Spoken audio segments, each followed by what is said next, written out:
Ladies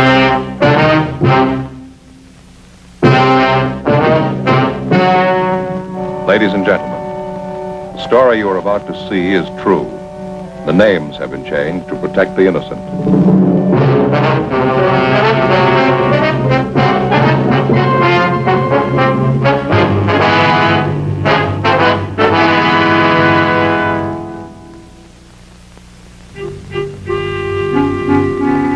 This is the city.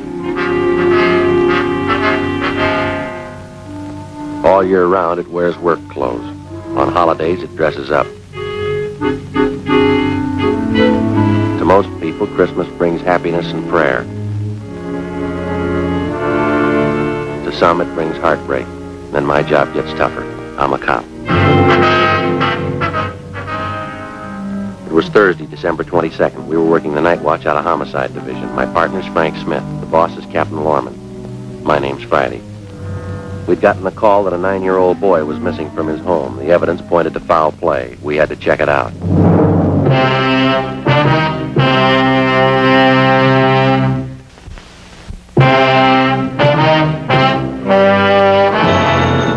Target. Homicide, Friday. Oh, yeah, Doherty. Uh-huh, yeah. What's that number? Right, I got it. Yeah, 9-year-old, huh? Well, how long's he been gone? Right. Well, how do you figure homicide? Uh-huh. Oh, yeah. Yeah, right. Okay, sure, we'll get right on it. Right. Anything? Doherty, Unit 113J. He and Levinson are out on Hollis Avenue trying to track down a 9-year-old boy. What's the story? Well, the kid's missing, suspicion of foul play. How long's he been gone? About 2 hours. Kid was last seen playing in the backyard of his home. Yeah? Doherty says they checked over the yard. Find anything? Blood stains, lots of them. They look new. Tom Doherty from Highland Park Juvenile was waiting for us in front of the house. We went down the driveway and into the backyard. Doherty told us that the boy's mother told him that she'd gone out to do some Christmas shopping at 11 o'clock that morning. And when she returned home at 2 p.m., the boy was gone. His name was Stanley Johnstone, age 9 years. Ray Pinker started his preliminary investigation of the stains found on the patio.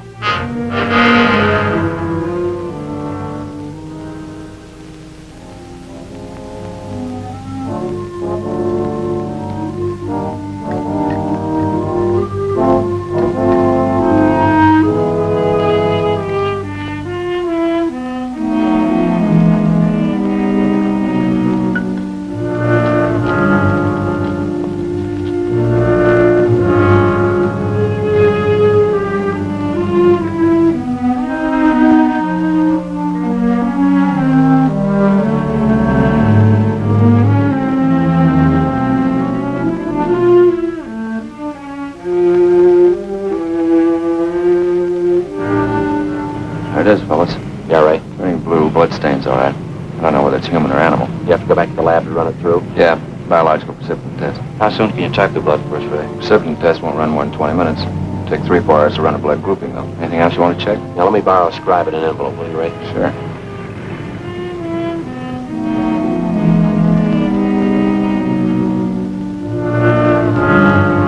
.22 caliber empty cartridge casing.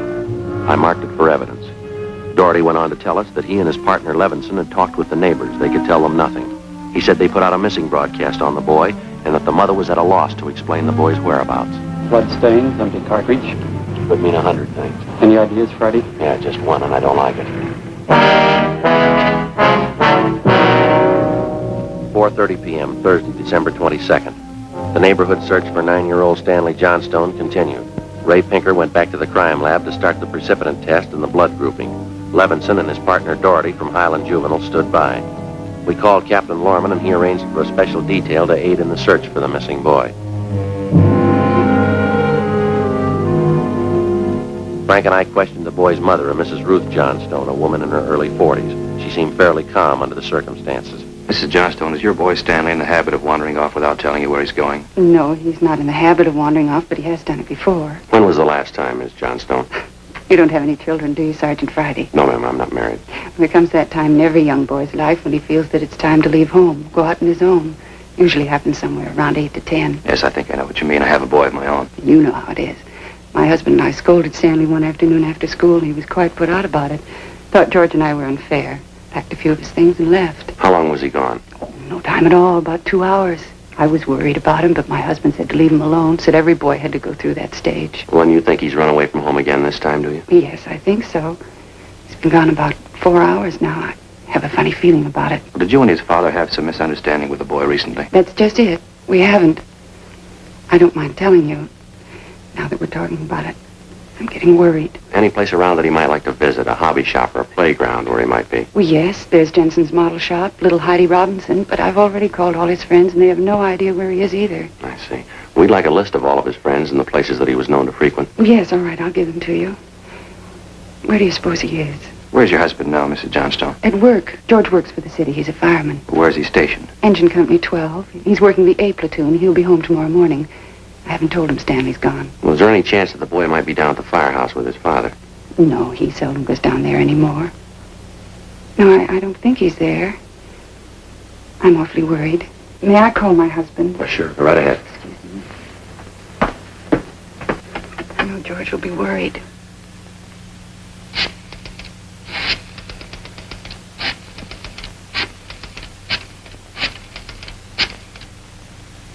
Engine Company 12, please. Stanley's been gone too long. Hello? May I please speak with George Johnstone? This is Mrs. Johnstone. Thank you. I hate to call George at his work. Yes, ma'am. Does your husband own a gun? Yes, he does. What caliber, would you know? Well, it's a .45 automatic. He got it in the Army. George? This is Ruth, George. Is Stanley down there with you by any chance? Oh. No, I can't find him anywhere. He wasn't here when I came home from doing my shopping. Well, there are 2 policemen here. No, dear, I'll call you if we don't find him soon. All right, dear, yes, you too. Bye. I didn't think you'd be with George. That .45, is that the only gun in the house? Yes. Why are you asking about guns? Has anything happened you're not telling me about? No, ma'am, just routine checking. We'll have to take a look at that .45 if you don't mind. Well, maybe I should tell you. We do have another gun in the house, but it's all wrapped up. George bought it for Stanley's Christmas present. Wonder if we could see that, please. Well, yes. Do you have to unwrap it? I'm afraid so. Well, it's this way. It's in this closet. Think I can reach it. I had to hide it. Oh. Stanley must have found it. It's gone. There's the gift card and the box the gun came in. There's a rifle. Wonder if I could see that box. Of course. Thanks, sir.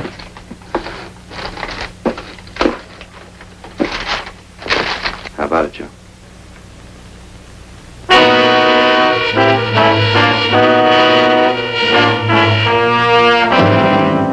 Thursday, December 22nd, 5:15 p.m. The search for the missing boy continued.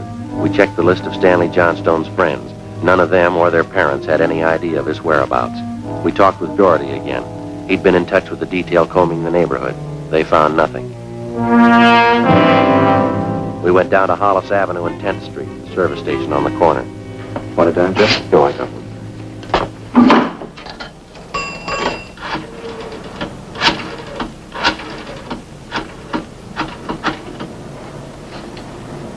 Two 667, please.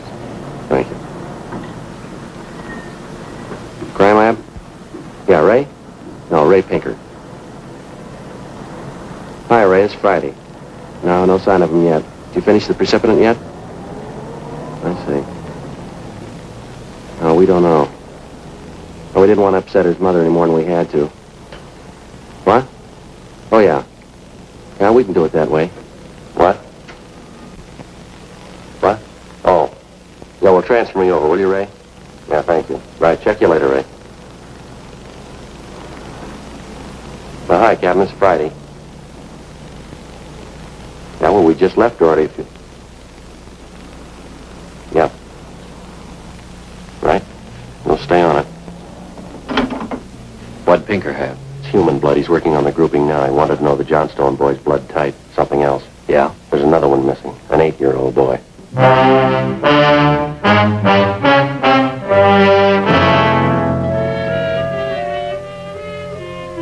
6:30 p.m., we talked with Officer Doherty about the other missing boy. He told us that his name was Stephen Martin, 8 years old. His family had just moved into the neighborhood. It seemed that no one besides the Martin family knew that the boys played together. We got a description of the Martin boy and put out a missing broadcast. We called the Johnstone's family doctor. He told us that Stanley's blood type was type O. At 7 p.m., we talked with Mrs. John Martin. Stevie told me he was just going out to play. He said he'd be home by 6 for dinner. Yes, ma'am. He's always prompt, never overstays his playtime. It's after 7, isn't it? Yes, ma'am. 5 after. You sure Mrs. Johnston doesn't know where the boys are? She has no idea, Mrs. Martin. It's terrible, just awful. I feel there's more to this thing, something you're not telling me. Well, there's no use to upset you until we know a few things for sure. Then you are holding back something. Please try not to worry, Ms. Martin. There are certain questions we have to ask, routine questions in any kind of investigation. Is there anything else you want to know? Yes, what's your boy's blood type? Funny question. Do you think anything's happened to him? Have you found him and you're not telling me? No, ma'am. We haven't found him. We don't think anything's happened to him. Blood type. Yes, ma'am.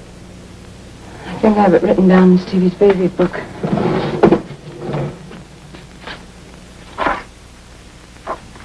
Yes, here it is. It's type O.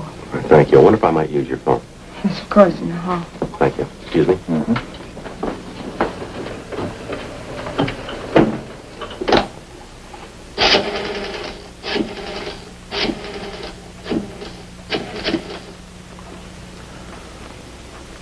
2667, please. Right. Hello, Ray. This is Friday. Just checking back. I got the blood type of the 2 missing boys for you. Yeah, type O. No, both boys, type O. Yeah. Right. Frank, see you a minute. Right, Joe. Excuse me, Miss Martin. Tinker just finished the blood grouping. And? The stains, both type O.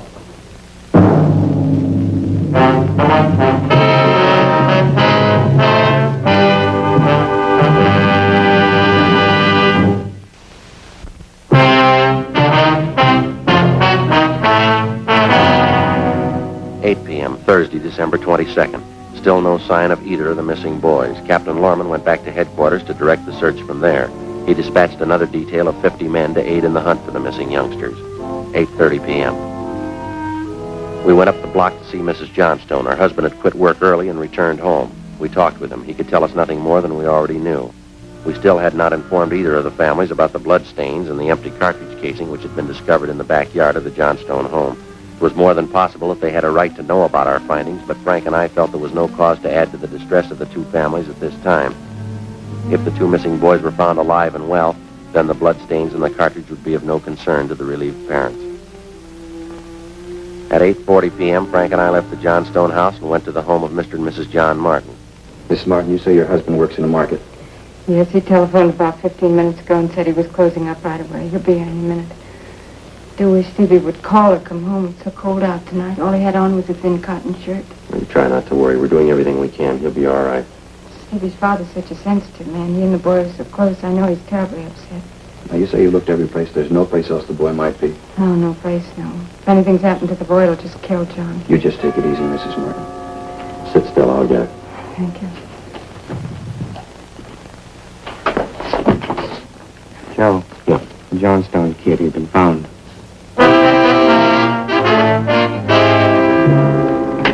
He's home, Sergeant. He's come home. Thank God he's all right. Well, where's he been? Did he tell you? No, he didn't. He's acting so strange. I've never seen him like this. How do you mean, Mrs. Johnstone? Well, he just came in the front door, said hello, Mom, sat down in a chair and stared at the floor. Won't talk to his father or me. Mind if we talk to him? Well, no, go ahead.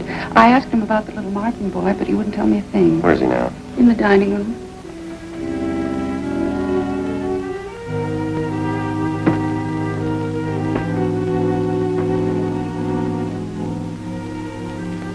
Looks all right, Joe. Yeah. Son, this is a police officer. He wants to talk to you. Don't be afraid, dear. He only wants to ask you some questions. Son? You see, Sergeant? Stanley? Look at me, son. Come on, youngster, get your head up. Come on now. That's better. Had your mother pretty worried, you know that? Want to tell us where you've been? You should try try and get him to eat a little something. You hear that, son? You want something to eat? Stanley, there's another little boy up the street who hasn't come home. You know where he is? His father and mother are worried about him, too, just like your folks were. You've got to help us find him, son. I killed him. I killed Steve. With the 22. We were only playing, but I killed him. How do you know you killed him? Maybe he's only hurt now, isn't that it? No, he's dead. I know he's dead. The gun went off. We forgot we put bullets in there. Where is he, Stanley? I hit him. I was scared. I didn't want anybody to find him. I don't want to go to jail. Where'd you hide him, son? Out in back under some leaves. I didn't mean it. He was my pal. You want to show us where, Stanley? Yes, I'll show you. Please don't send me to jail.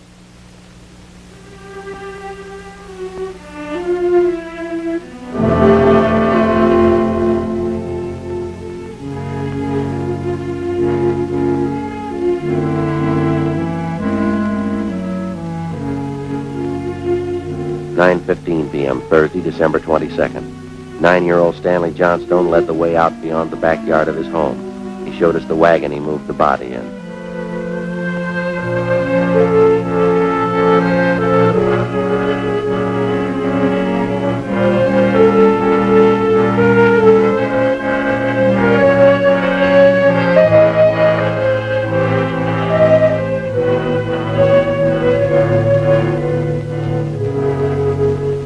Stanley led us to a small clump of trees in back of the house. There we found the body of Stephen Martin. There was a single bullet wound in his chest just below his heart. He was dead.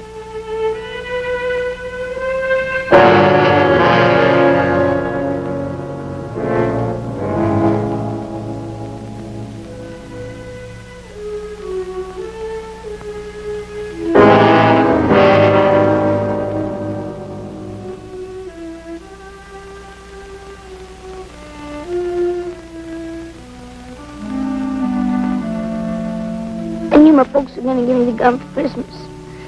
I knew where it was and I got it. There was a box of bullets with it. Were you pointing the gun at Stephen? No, sir. No, sir, I wasn't. It was Steve's turn to play with it. I was chasing him and he tripped over that stump there and the gun hit him in his stomach and went off. Why do you think you killed him if you're telling us the truth? I'm telling the truth. Honest, that's the truth. All right, I believe you, son, but why do you think you killed him? It's my gun. Steve'd still be alive if I didn't go get it. Should have waited till Christmas. It's all my fault. Where have you been all this time? Right here. With Steve. What were you doing, son? I was praying. I was praying for God to make you alive again.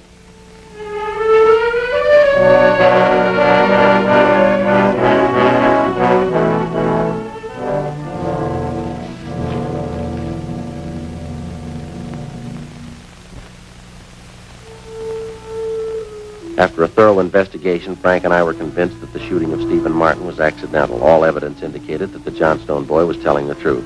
We put in a call to the coroner's office and acquainted him with the facts. He designated a local mortuary to handle the body pending autopsy and granted us permission to remove the body to the Martin home.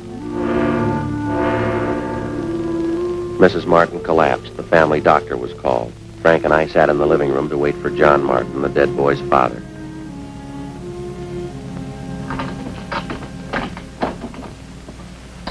Edith? Edith? Mr. Martin? Yes. You the police? Yes, sir. Where's Edith? Where's my wife? Well, has my boy come home yet? Well, have you found him? Yes, sir. Well, where is he? Stevie? Stevie? Where's Steve? He's hurt, isn't he? Yes, sir. Well, where is he? I want to see him. He's hurt pretty bad, Mr. Martin. Well, where is he? I want to see him.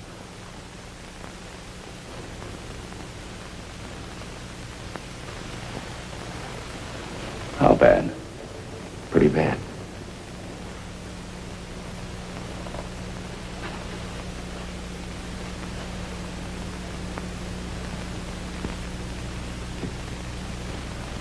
He's dead.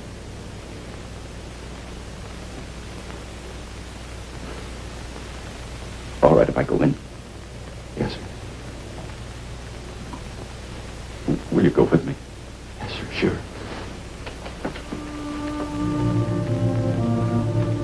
Don't make it any harder on yourself, Mr. Martin. I see my boy. Stevie.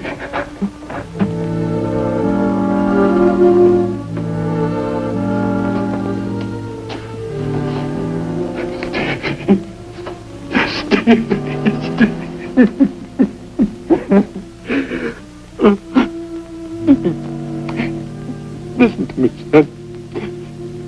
We've got a lot of nice things for you for Christmas. Everything you wanted. I got you 3 new cars for the train. And the one with the searchlight on it. It really works, Stevie. It really works. And the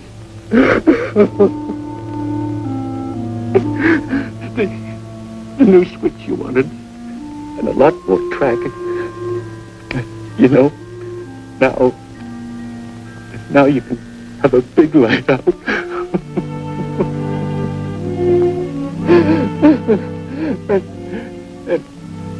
and you know that catches mitt you wanted? I got that for you too. And the cowboy outfit. I got that.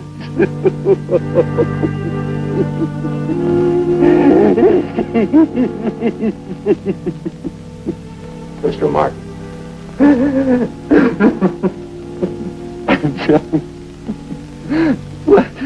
What happened? It was an accident, sir. He was playing with the Johnstone boy up the street. Playing with a gun. Went off.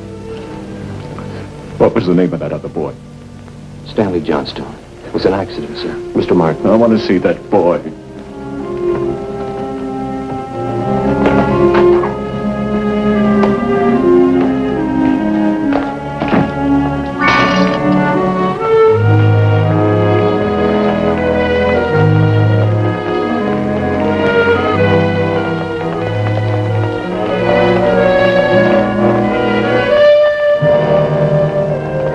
We had no idea what the dead boy's father had in mind. We didn't feel that we should try to restrain him. We went along with him up the street to the Johnstone home. I'm Stevie's father. Where's your boy? I'm sorry.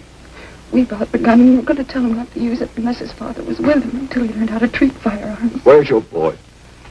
He's right here. Won't you come in? It's all right, Miss Johnstone.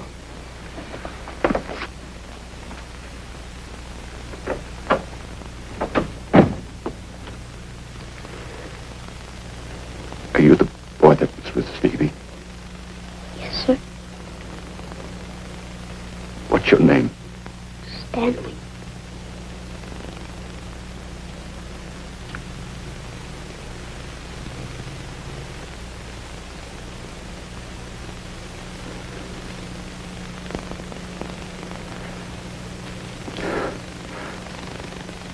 I know it wasn't your fault, Stanley. I wonder if you'd do something for me. Yes. I've got a lot of nice presents for Stevie. I know he'd like you to have them. I want to give them to you. Christmas Eve. Mom, I think that'd be a fine idea, son.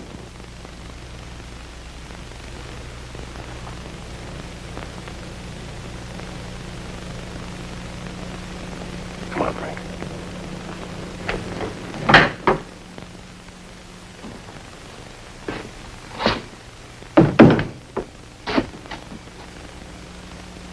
Well, what's it all prove, Joe? You don't give a kid a gun for Christmas.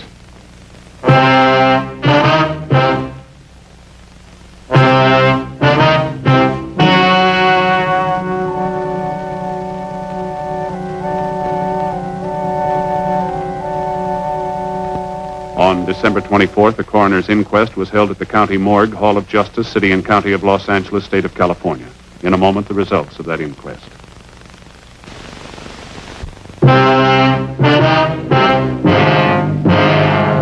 The coroner's jury ruled that the death of Stephen Martin was the result of an accident.